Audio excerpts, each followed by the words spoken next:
45 खासदारांना निलंबित केला आहे, तर दुसरीकडे उपराष्ट्रपतींची मिमिक्री केल्या प्रकरणी भाजप आंदोलन करत आहेत. कसं बघता?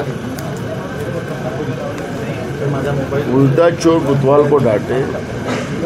भाजपचं जे आहे त्यांचं पाप लपवण्यासाठी एखादा पिल्लू काढायचा आणि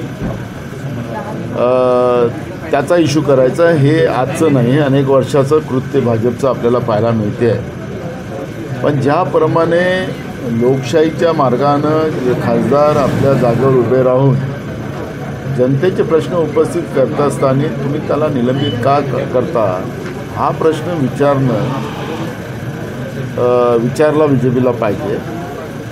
तुम्ही लोकशाही संपुष्टात आणायला निघालात, लोकशाहीचा गळा घोटायला तुम्ही निघालात, त्याचं उत्तर पहिले द्या ना.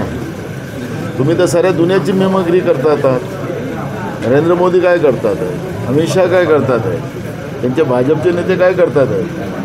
हिंदू मुसलमानामध्ये वाद निर्माण करणं, महाराष्ट्रामध्ये मराठा OBCमध्ये वाद निर्माण करणं, या पद्धतीने हे तणाव परिस्थिती तुम्ही जे निर्माण केली त्याचं उत्तर आपण दिलं पाहिजे. आणि पण या पद्धतीचं सगळं पाप लपवण्यासाठी त्या गोष्टीचा उल्लेख करून ते प्रकरण दाबायला वगैरे BJP निघाली असेल तरी BJPचं हे कोणी ऐकायला तयार नाही. BJPची तानाशाही नरेंद्र मोदीच्या रूपानं या देशामध्ये कशी चाललेली आहे हे सगळ्या जनतेला कळलेलं आहे. त्याच्यामुळे BJPची मिमिक्री होईल अशी परिस्थिती आज देशामध्ये आहे. संसदेमध्ये 3 नवीन